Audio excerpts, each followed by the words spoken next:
All right, Cassie, thank you for joining me. I Yeah. appreciate it. So, tell me about yourself. So I'm 28. I live in Missouri. I have a 6-year-old daughter. I'm super into the paranormal. I've had a lot of experiences, so that's me. So, what got you started in the paranormal? Hmm. I don't know. I've always really been into it. Like, my parents always had me watch like scary movies, and they never really affected me. They just kind of like gave me that thrill. Um, Ghost Adventures for sure. That was one of the first things that I used to watch. I don't know. I've just always kind of been into it. All right, so you're a medium, correct? I guess I wouldn't technically say I'm a medium. I don't know, to be honest. Most of the experiences that I have are just like clairvoyancy. So, And when did that start to happen? How old were you? What happened? Like, give me the 411 on that. okay. So I would say about 9 to 10, somewhere around there. That was really the first thing that I experienced. I kind of just like was already into watching paranormal shows. So I was with my family one day and I came inside and everyone else was still outside. I saw a little shadow like walk through my house and thought it was my little brother. And he walks in a few minutes later and I'm like, "Were you just in here? Like, what happened? Like, what's going on?" So that was like the first time that I ever saw anything physically. Um, Clairvoyancy stuff has always kind of been a thing for me. I used to have really bad dreams as a kid. So just kind of growing into adulthood, I've always kind of seen things in my mind, but I didn't know that it was clairvoyancy until like probably 3 years ago. Now that's funny because I had a similar experience when I was 10. The night before my grandfather died, and actually tomorrow's 23 years ago. I had a dream that he passed away, and then Father's Day of 2000, my father calls me and is crying because my Oh, grandfather had passed away. So it's kind of crazy that like a lot of people that I talk to are around this 9, 10, 11 range, and this stuff starts to happen. And then, and I wrote in a story recently, I'm like, was it just me being a 10-year-old realizing that he was sick, or was it something more? And then it's kind of developed into like I wouldn't say I'm more clairvoyant. I'm good at, I guess I could pick up on people's energy. yeah. Now, can you relate to that? Can you pick Hmm. up? Okay, you can pick up on. Yeah. I have like my main ability, I guess you could say, is clairvoyancy because I usually have like visions. And if I'm connecting with an actual spirit, then like they show me parts of their life that they want me to kind of relate to, I guess, and whatever they want to tell me. But it's also like I can sense them around me. So it's sometimes they don't want to show me or they may not have energy to show me. But I can sometimes smell them. Like I smell colognes, cigarette smoke, stuff like that. I have all the abilities, but I mainly just have clairvoyancy. Like that's my prominent one. Now, have you had someone beyond the grave reach out to you and be like, "Hey, can you tell my loved one something, or can you help get my message across?" Lots, yeah, lots of them. Do you find it annoying, or do you find it? I mean, be like, "I just need 5 minutes to myself." No. So so what is the craziest thing that a spirit has actually told you or asked of you? Well, I wouldn't say they ask or tell me to do things. Like they mainly just, it's like they need someone to hear them out. so I can give their message to their families or really just hear them out, you know? I'm trying to think of a time maybe that one has said something weird, but no, it's usually mainly like, please tell my family I'm okay, or tell them I'm sorry, or something along those lines. They just want their family to like have peace of mind. Okay. And I want to apologize if you hear thuds. I have a 15-month-old that is running around and she is having a grand old time up there. So, You're uh, fine. so the joys of being a parent and try to. Yeah. So the piece that I'm writing is the paranormal community, and if you look at like the major TV shows, it's very male dominated, and it's kind of Yeah. hypocritical of me to sit here and write an article about how men dominate the paranormal community, and I'm writing a story about the women that are breaking those gender roles. Oh. So that's what I am featuring you as part of the strong females that are, trying to get in this unfortunate male dominated field. Because I mean, let's be honest. Like, okay, so you got Kindred Spirits that's got one female. You got Project Fear that's got one female. You got Ghost Hunters that's got one female.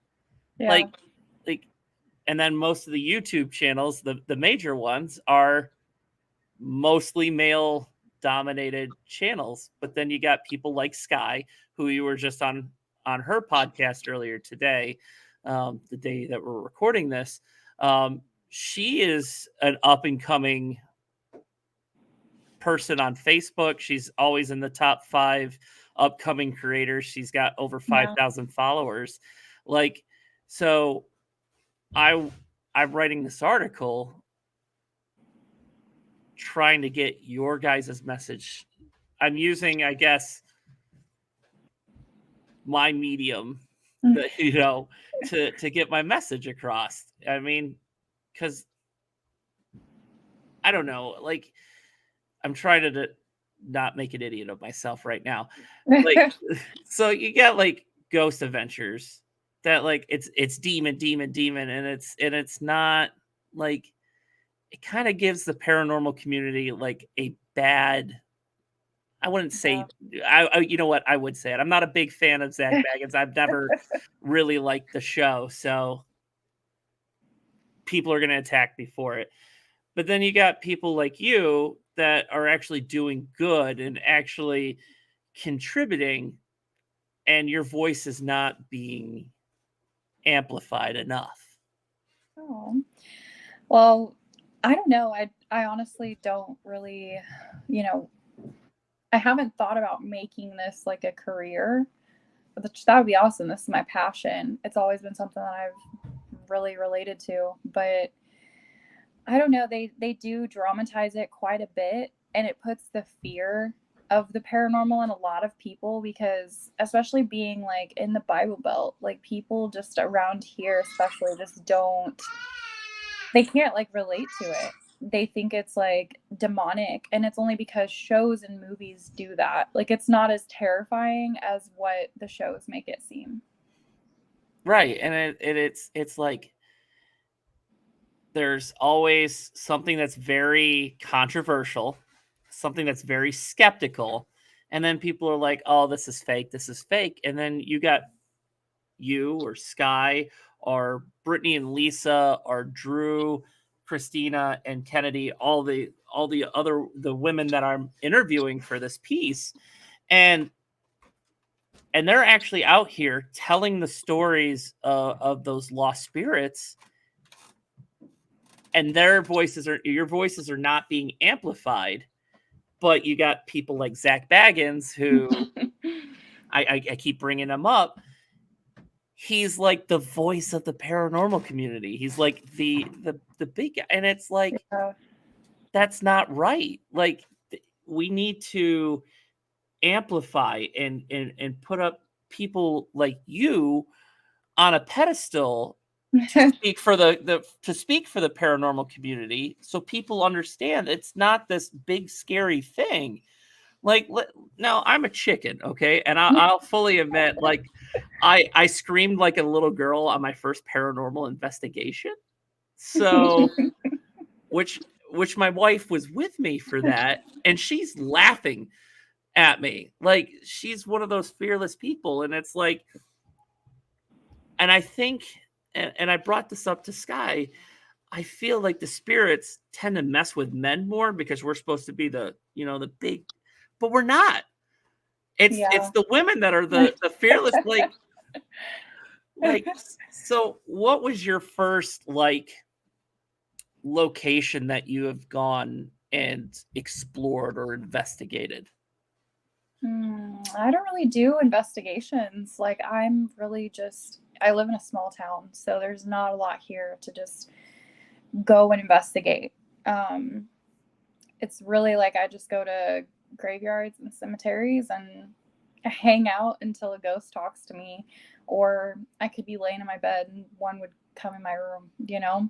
It's really anywhere, but I don't investigate, like, go to these big places that are widely publicized. Okay. So you say spirits have actually come to your bedroom and actually had conversations with you. Yeah. What was your reaction the first time that happened? um, I kind of just questioned everything before I even knew what it was. Uh, it didn't scare me because I was excited for it. Like, I was open to it. So I think that, like, it's never really terrified me. It's more interested me. But I questioned it when it first happened, and like the first experiences, when I look back, I'm just like, I was doubting myself and thinking that, oh, what they're showing me in my mind is like just me picturing things, it's kind of like when someone reads a book and they play out a scene and you can see it in your mind. And so that vision, like, I'd always get visions of stuff or really crazy spiritual dreams, and then wake up and have to, like, explain to someone that I had a dream about them, and like, hey, I had a dream that you were upset or like going through a hard time. Like, are you okay? It turns out they're not. And maybe that was a message. So I was always questioning if it was a message, like, why am I getting these messages and what I can do about it. So then I started to do more research. Now, what do your friends and family think of this? I feel like they're supportive. Like, my friends are definitely supportive. Some of them are actually into it. My family, not so much. They're just kind of leery about it. They're religious, so it seems like cultish to them or like demonic or something. But my experiences aren't really negative. Like, I don't really have really scary, you know, demonic stories. But I don't know. My family's just like, I don't want to know about it. Like, don't tell me anything. Okay. So you said you have a daughter who's 6. Yes. Do you worry if she would have a special gift too, like you, or do you kind of hope for her so you guys can bond over that? Is Yeah. that something you think about or worry about? Oh, yeah, all the time. There's been a few times where she's kind of looked up, at something, and I'm like, I feel like something's over there. And she'll just look up and just stare at the wall or something. I'm like, yeah, I guarantee she's gonna have something, because her dad also does. He can hear them. So I'm excited for it. I hope she does, because it's gotten me through, like, so much. It's not just about, like, speaking to, like, spirits, but it also gives me that, like, heightened sense of, like, awareness, because I can relate to people more, but I can also, like, read them and feel their true intentions when they just talk to me. And sometimes spirits have better conversations or better conversation holders than Yeah. actual people, because people sometimes are annoying. So Yeah. yeah. Uh, so I have a son and I have a daughter.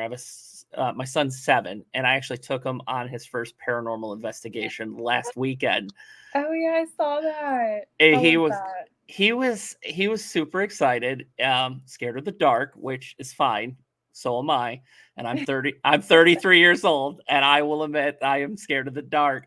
Um, yeah, so I took him to the Bell Mansion in Fort Wayne, Indiana. Um, just because it's 5 minutes from my house, No which is way. which is great. Like I live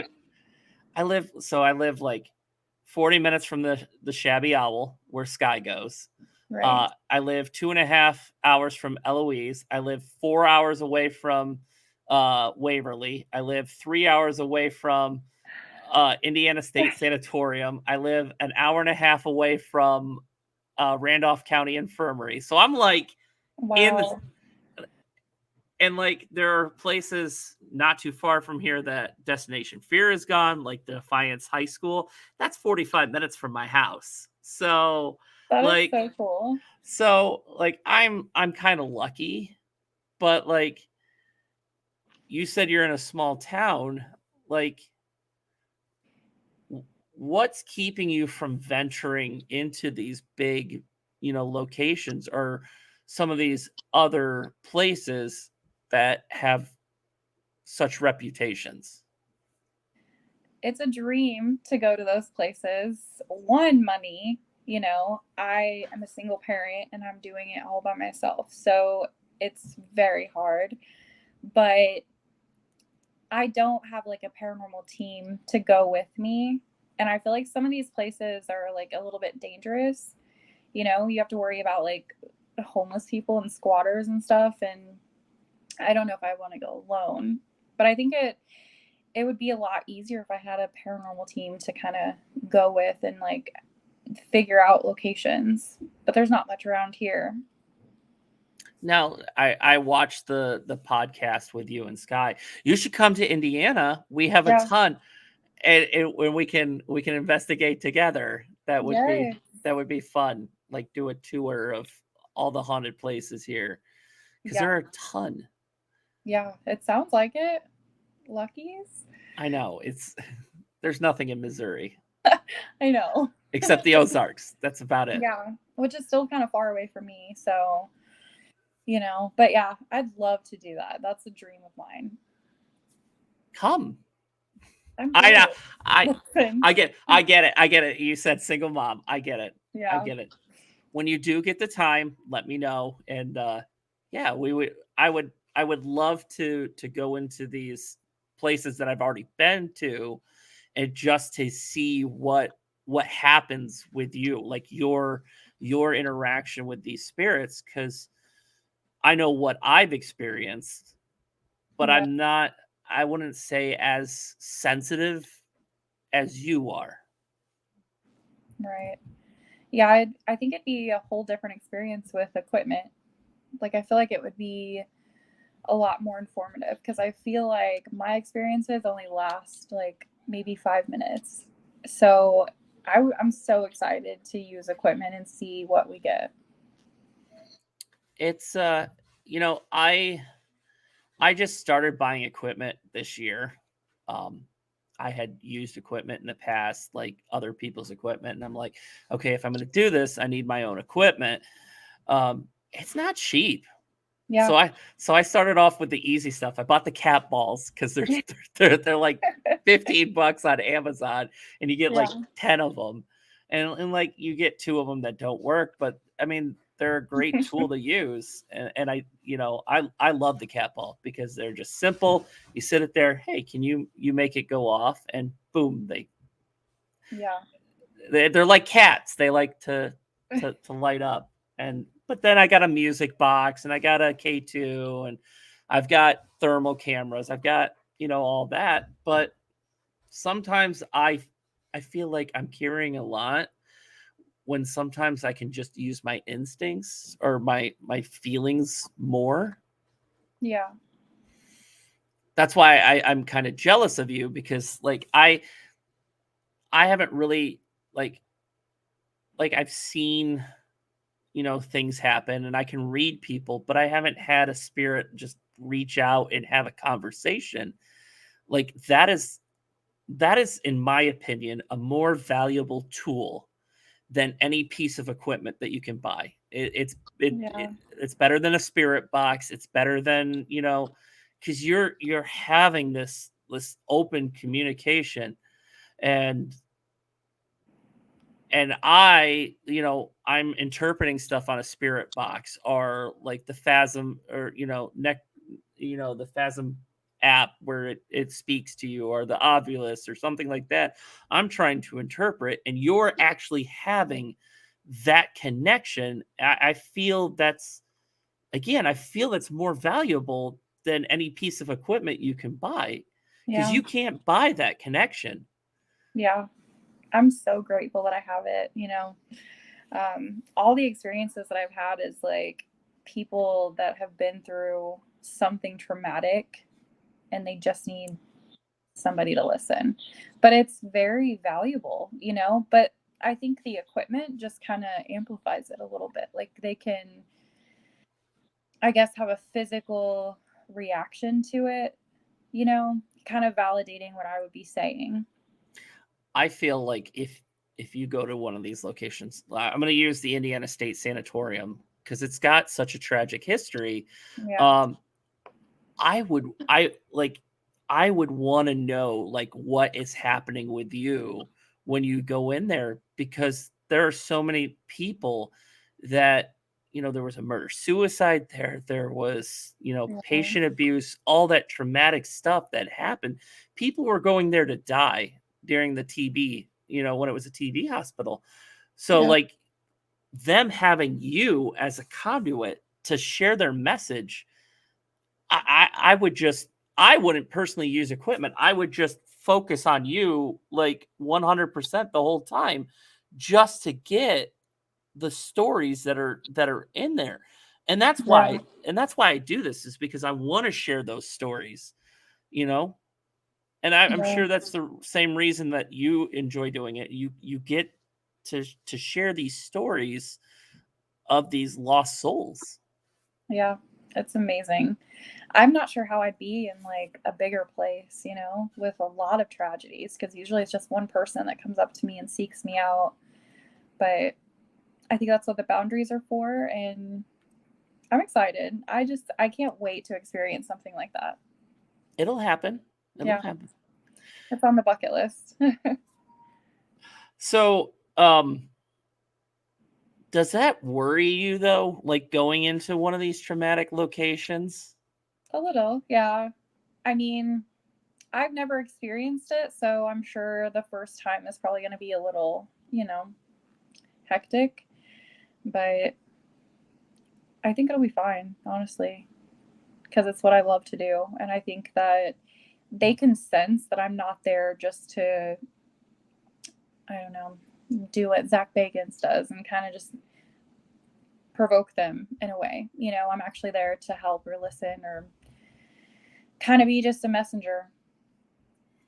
And I had a conversation with some people that I work with um, in the paranormal world, um, about people that go into these locations, like Penhurst. They had their convention about a month ago, and they had a photo booth where people were dressed up in straight jackets and mental, like hospital gowns, and I'm like, that's so disrespectful. Yeah. And it's tacky, and then these people that go into these locations and are just like, they trash the locations, they make a mockery of it, and Yeah. there's these people, these spirits that are trapped there forever. This is their forever home, and you're going into there being so disrespectful. Like, I just can't fathom, like, yeah, okay, I make jokes when I go. Everybody makes jokes when they paranormal Right. investigate. It's part of it, like, my first time ever doing a paranormal investigation, I was with Ghost Hunts USA. I went on one of their tours, and they were going over the rules, and they were like, "Hey, there's no smoking in the building. You have to go to the designated area outside." And I chime in, and I was like, "Or the crematorium. You can go smoke in there." Which is a funny joke. I mean, it's a Yeah, funny joke, and it's not disrespectful. But there's right. people that will like damage property or graffiti or make a mockery of it, and I've seen that happen, and I'm just disgusted by it. Yeah. I think some people like I think they want the experience, but they don't think about who they're affecting when they do those things. Cause me, if I were a ghost, and I would be stuck in a place like an asylum or something, I wouldn't want someone coming in a straitjacket just to like mock me. Like I feel like that is very disrespectful. And it would also bring up a lot of trauma and past like memories. Like they're already living there like for eternity. So it's just really sad. It's sad to think about. And it is very sad. And a lot of these spirits, they were tormented when they were living there. And Yeah. now you got people coming in doing the exact same thing. And it's just I don't know. I find that ridiculous. Like Eloise Asylum in Michigan. It's just outside of Detroit, Michigan. They have a haunted house in it. They do a haunted house. Ew. Yeah. I I just think that takes away from the authenticity of like the place and the history. It just makes it like a fun house when it's not. I don't know. I don't know. I guess that's the empath in me, Yeah. I I'm a former EMT, so I took care of people and I saw people die. So like I understand like death is death is a beautiful thing, but it can also be very tragic. Yeah. And these spirits have suffered enough tragedy and trauma. We don't need to be doing it as paranormal. We're supposed to be, I mean, it's supposed to be professional, but Right. got people not being professional. Yeah. I don't know. I guess people just have a different way of going about it. Like some people think that they can get more of an experience if they provoke the spirits. But then they come to me and they're like, I've just had such a tragic past. And I'm like, I'll help you. So do you feel like you're like I guess a therapist for the spirits? Yeah, for sure. Now, have you ever had spirits come back to you multiple times, or has it just been like a one-off this person or one-off that person? Yeah, I think that especially the ones that want to give their message to their loved ones, I think that they're really just like, they give me such a profound experience and a vision of something that they regret or something that they want to happen. Um, but it's usually like once I tell that message, then they're good. I don't know if they cross over or if they're just moving on somewhere else, but it's just for a moment. I don't think I've ever had anyone like come back to me and try to give me another message. So you say you go to graveyards. What got you started going to graveyards? um I don't know, because I've always been interested in ghosts and stuff and all the paranormal. So really, my ex took me to one, and it kind of stuck with me. Like there were so many like children's graves, and it's such an old cemetery that I don't know. I was just hooked from there. So now I'm just like, oh, look at that, a graveyard cemetery. So I don't know. It was just that first experience I had that was like very creepy. And I was like, I kind of want to do this from now on. Like, it's so fun. Now, you said it's just you, but Right. would you ever join a team to go into these locations? Okay, so Oh yeah. you okay. Definitely. Maybe if someone's reading this article or watching this interview and you're in Missouri or close to Missouri and are looking for somebody like Cassie here, Yeah. reach out to her. I mean, Yeah. she's definitely a tool that we can use in the paranormal community, something positive. Yeah. Or if Now, anyone's like a teacher, like I would love to maybe just get better at it because I've had no training whatsoever, but I'm sure that it would be stronger, maybe more effective if I had some kind of something to compare it to, you know what I mean? Like some kind of guidance or tips and tricks from other paranormals. I don't know. no, I mean, I remember, like I said, my first paranormal hunt, I was just like, what am I doing? What am I doing? And now that I'm, doing it more often, going with these experienced people, hey, I can do it like this or I can do it like that. It gives me different, options. And I hope that is your experience when you do it, when you actually go out. Now, I lost my train of thought and I apologize. You're fine. The ADHD, you gotta love it. Yeah. Now, so you said around 9 or 10 is when this. So, like, were you at home when you said you were at home? Yeah. Now, that house that you were living, that you grew up in, was there anything tragic that happened there? Not that I know of. I can really have experiences anywhere, so something tragic doesn't have to happen there, or it doesn't have to be deemed like a haunted place for me to have an experience because it really just happens anytime that I'm like open to it. So it could be like the grocery store or something, or sitting in my car, you know? It just, that first experience, I think it was just, something passing through. It wasn't something that stayed, or the house wasn't haunted or anything.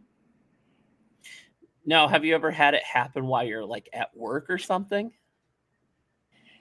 I've felt things when I'm like sitting at my desk, but I don't know. You're just I not kind of as just, open to it?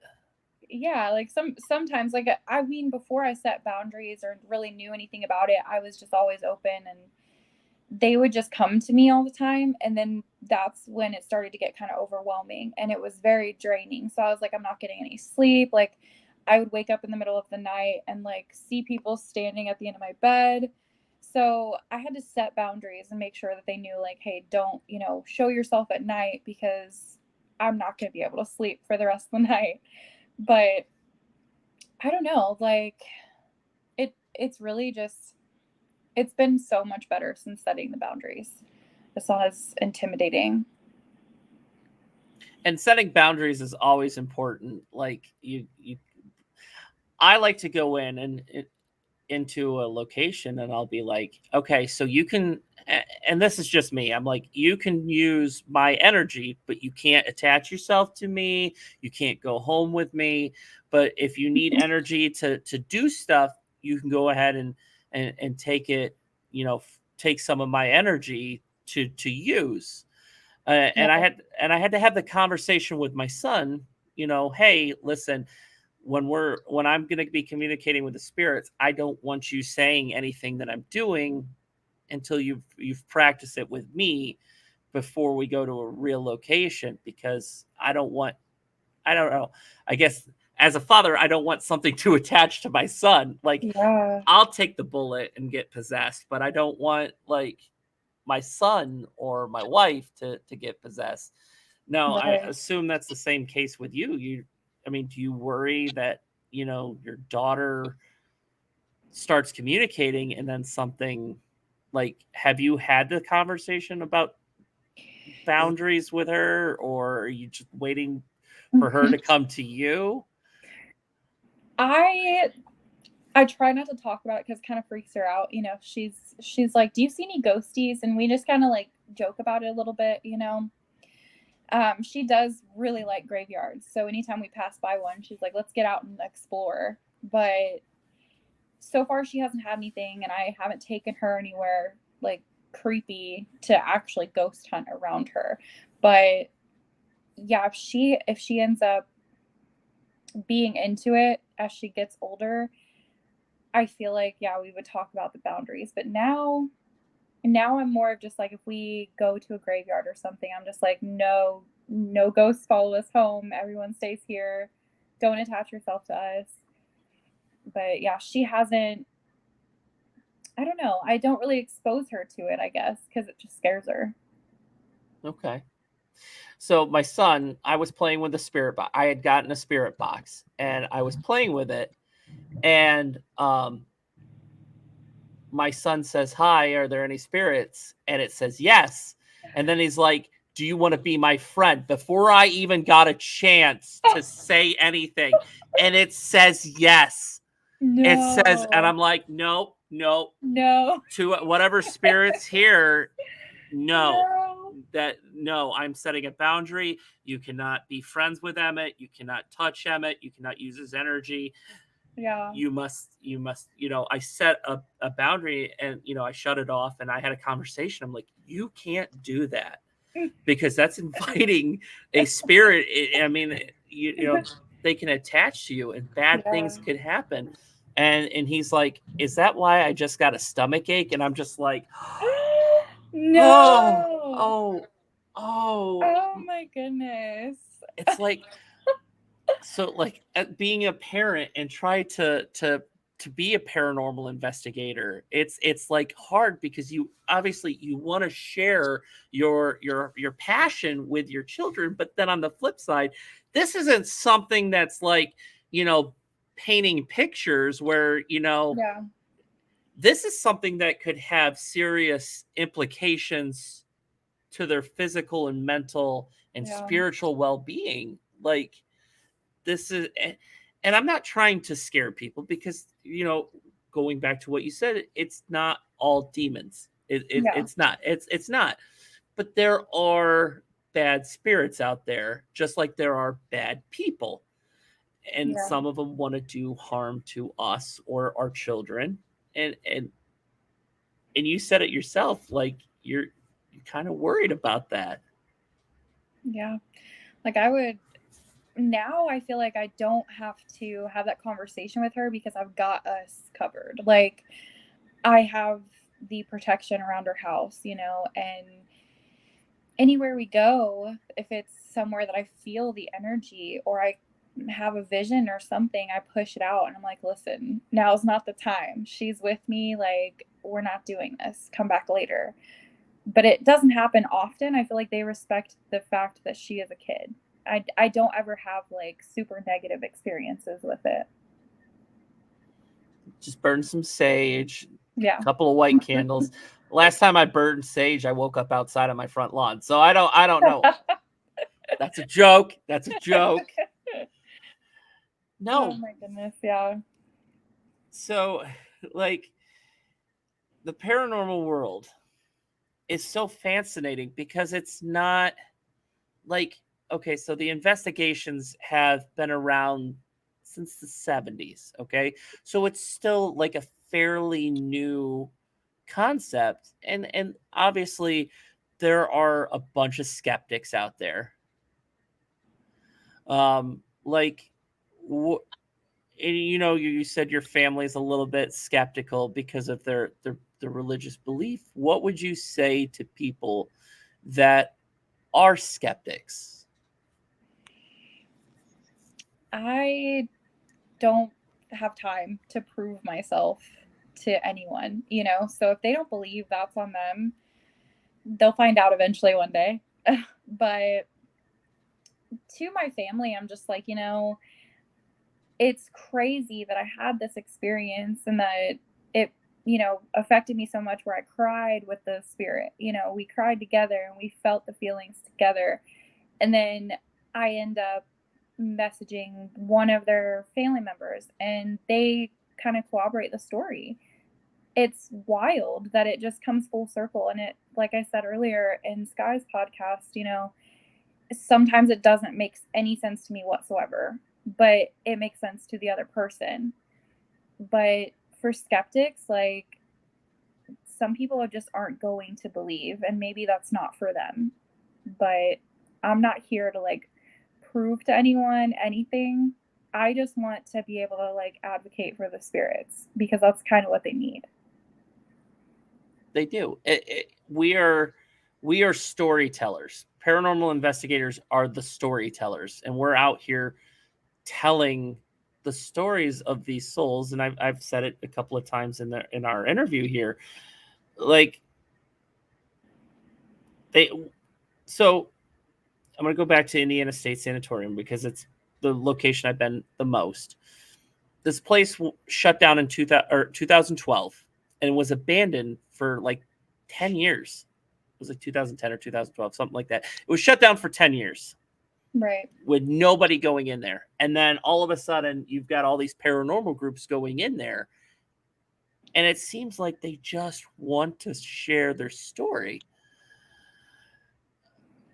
Yeah.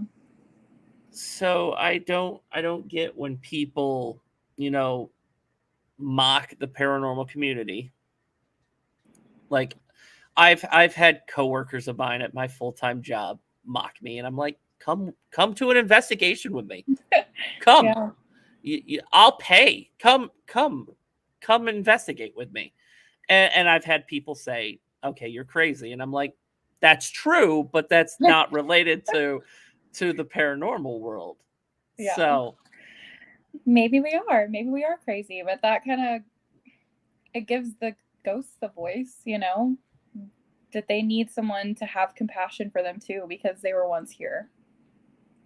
But some people are just going to be skeptical their whole lives because mainly it's fear. They just don't know anything about it, and they see scary movies and, you know, hear the stories of like demons, and they think that all ghosts are demons. So it just comes from a place of fear and misunderstanding. Well, it's kind of like, okay, so I grew up as a Lutheran. So I grew up, going to church and stuff. And I believe in God.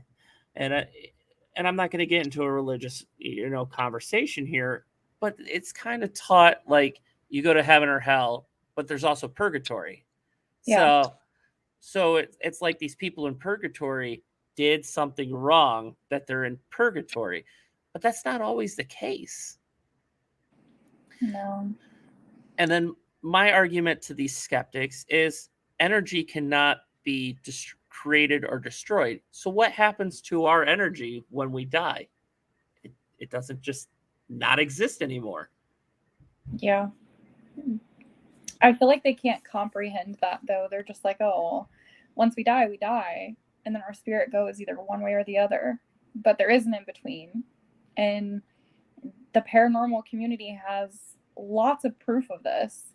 And I love how it's being like researched now. Like everything is so much more open, because I feel like even like 10 years ago, it was so quiet. Like people just didn't, I don't know, broadcast it. Now we can be more open about it. People are like more apt to learn about it, and it's not as scary as it seems. But yeah, I don't know what I would say to skeptics, because I don't have a need to prove myself. Like I'll just send them screenshots of something. Like my messages between these people. So like you're just like, you've got so much energy. Like you're like positive energy for the paranormal. Like you give me hope, like that we can. And I talk to all these people. Like, what's great about it is once you're in the paranormal community, you start meeting more and more people, and you realize how intertangled everybody is, and it's very crazy. And you give me hope that like you can be a positive light and spread the message. Like there are hundreds of people like you that are out here trying to make a difference in the paranormal community, because there is such a negative stigma to it. Yeah. Like, obviously, don't get me wrong, I love the Conjuring movies. Yeah. I like the Warrens were very problematic. Yes, they were. They were, and I'm gonna have people attack me for it now. It's Now, okay. and that's fine. We're all entitled to our opinions. I mean, obviously, they started paranormal investigations. What Yeah. is paranormal investigations today? But they were very problematic people. Okay, Yeah. because and I made a joke. I was cleaning out my garage a few weeks ago, and there was a doll in there. There was nothing wrong with this doll, but I made a joke. I was Sure. like, you know what? I can put this on eBay right now, say it's a possessed doll, and somebody would buy it for $500. Yes. Yeah. And there's those people, and the Warrens were some, like, oh, this doll is so possessed. Like, is it though? Is it like, kind of like, I don't believe the Amityville story. Okay. Yeah. The people that live there now say they've had no paranormal experiences whatsoever. Now, call me a conspiracy theorist, but the guy that did commit the murders, his attorney said, hey, say I was started. So I think it was a defense tactic to It get could be, yeah.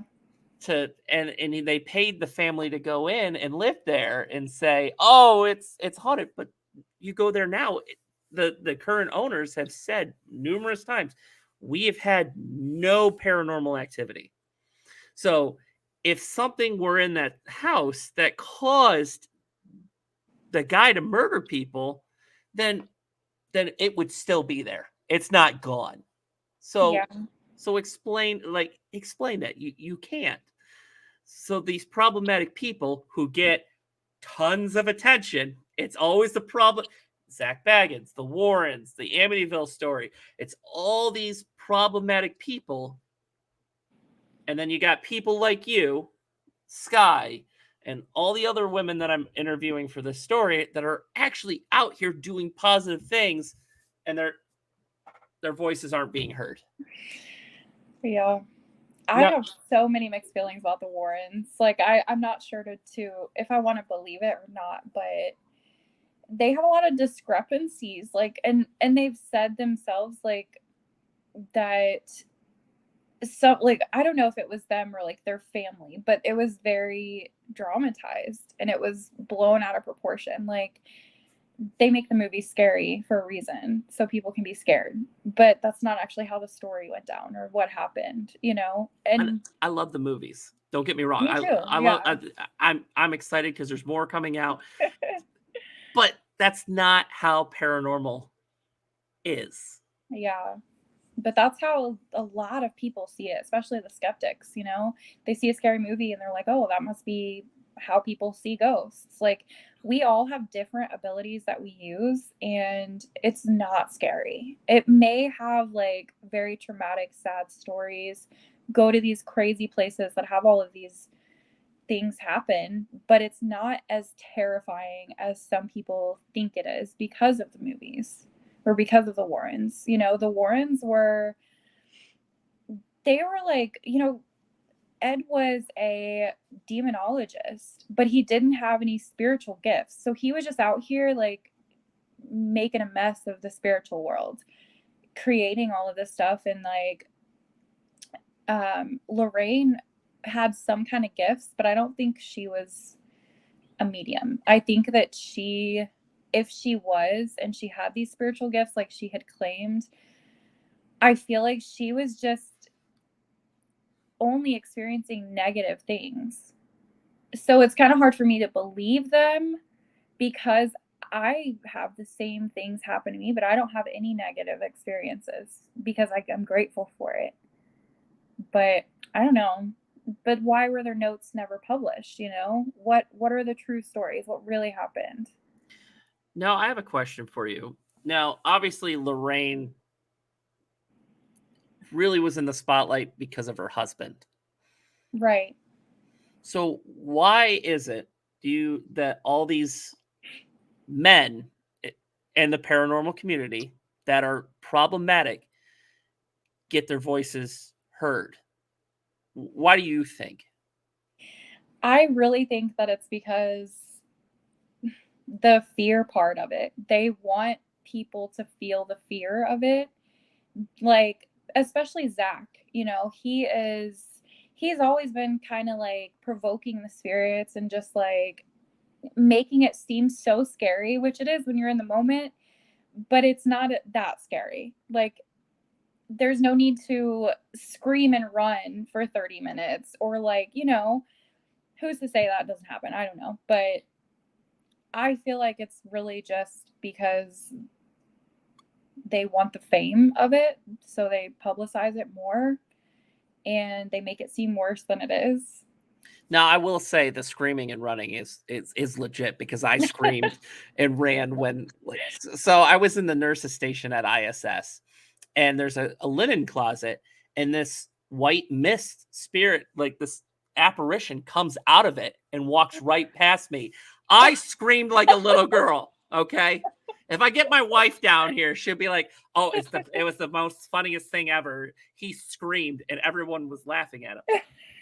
So no, she thought she still talks about it because it's funny. Like so Right. yes, there are points like so they moved me out into the hall. There's 4 hallways that intersect. They sit me right there, and 6 other people witnessed a nurse come out of the nurse's station and put her hand on me and then disappear. Did you feel it? Yes. Yes, because Oh. like my shoulder was hurting. This shoulder, because I was an EMT at the time and I had like did something to it, moving a patient. The next day there was no pain. Oh, she So healed you. That's yeah, so cute. but I was scared. Yeah, of course.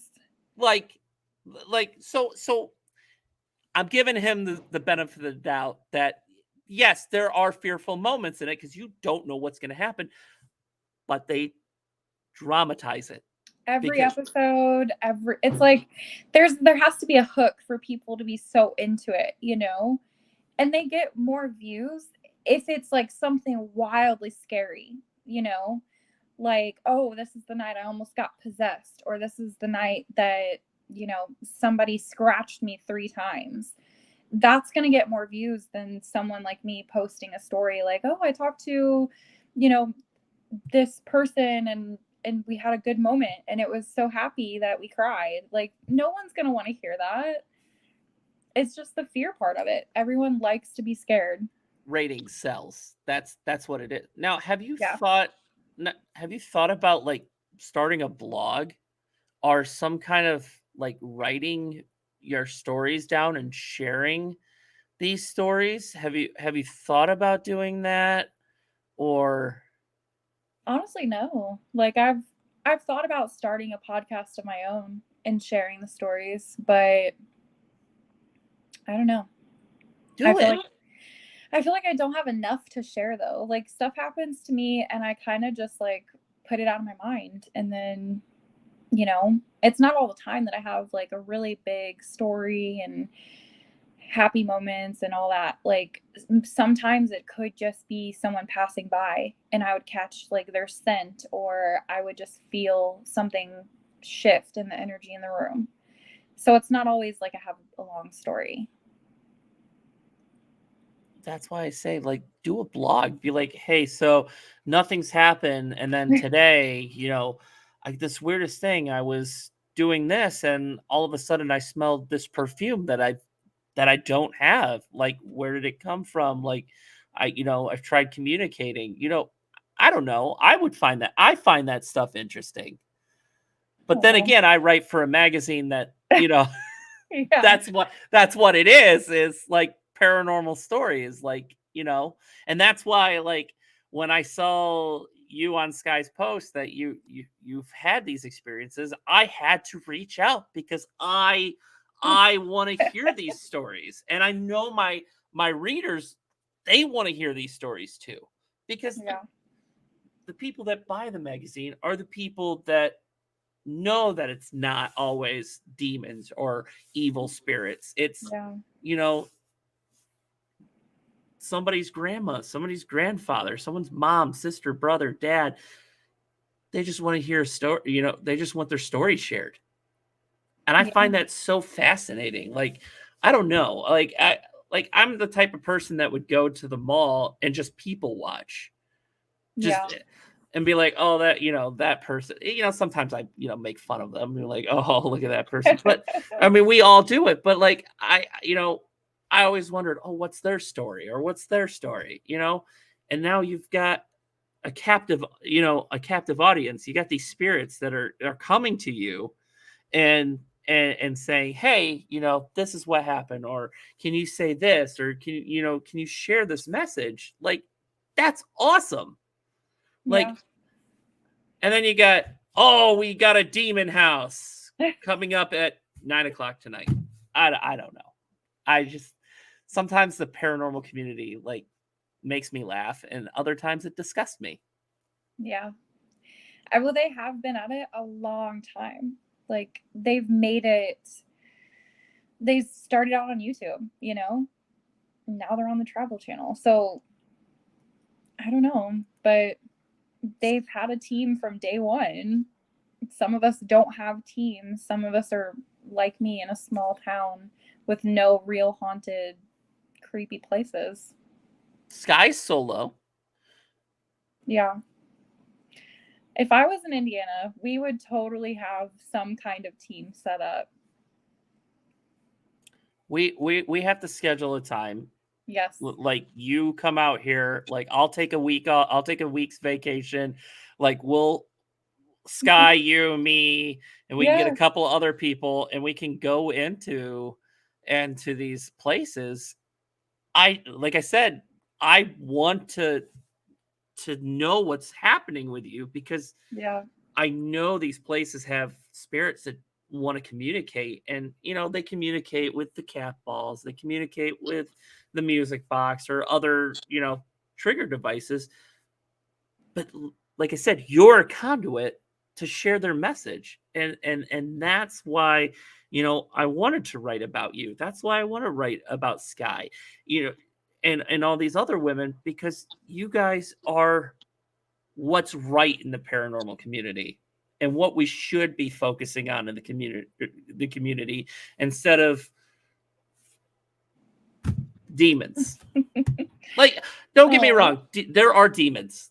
Absolutely, people can be possessed, but it's not as common as the public is being made to believe. yeah. Most of these So people true. are just like me. I know, like, when I die and if I become a spirit, I'm gonna be the one that likes to play tricks and jokes on each other or on other people, because that's how Yeah. I am as a person. So I know, like I'm going to, you know, I'll move stuff. I'll totally move stuff. I'll like You're going to be a menace. I will. That's the funny thing. So like I have you thought about, like, when you pass, like, are you like I like to think, what kind of spirit would I be? What do you know what kind of spirit you would be? I kind of have like an inkling. I I also have like part of clairvoyancy is having the crazy dreams. So I travel in my sleep like a lot, like almost every night. It's very vivid. It feels so real. So I'm sure that whenever I die and become a ghost, I'm definitely going to be traveling. Like I'd probably visit my loved ones too, but I'm going to see everything that I wasn't able to see in this life. I'm kind of excited to see what, like obviously I love my life, and I want to live a long one, but I also want to see, like, what the other side is like. That's what intrigues me. Yeah. I'm excited for it too. I'm so scared of dying though. The actual thought of dying seems so scary. But I know that you'll have your whole spiritual team there, like your guardian angels or, you know, whatever you believe in. but I'm so scared of dying, but I'm excited for the afterlife. And that's why we're all part of the paranormal. That's why they call Yeah. us crazy. That's why Yeah. they call us crazy. There it is. I've taken up enough of your time. I really appreciate you sitting down and talking with me. I really Yeah. enjoyed our conversation. It was fun. Yes. We will we'll probably have to do it again for the story Yeah. because it's a series. Right now, it's like a 3 or 4 part series of featuring different people, and you and Sky are going to be one part of that. So Great. I love it. I'm glad. Also, while I was sitting here, it's funny you mentioned your family, and I assume Vern is related to you. Yeah. They followed me on Facebook. Yeah. So That I was just so she could watch it because she watched the one with Sky. oh, I'm sorry. Say so here I'm going to stop the recording now. Hold Okay. on. Figure this out real quick and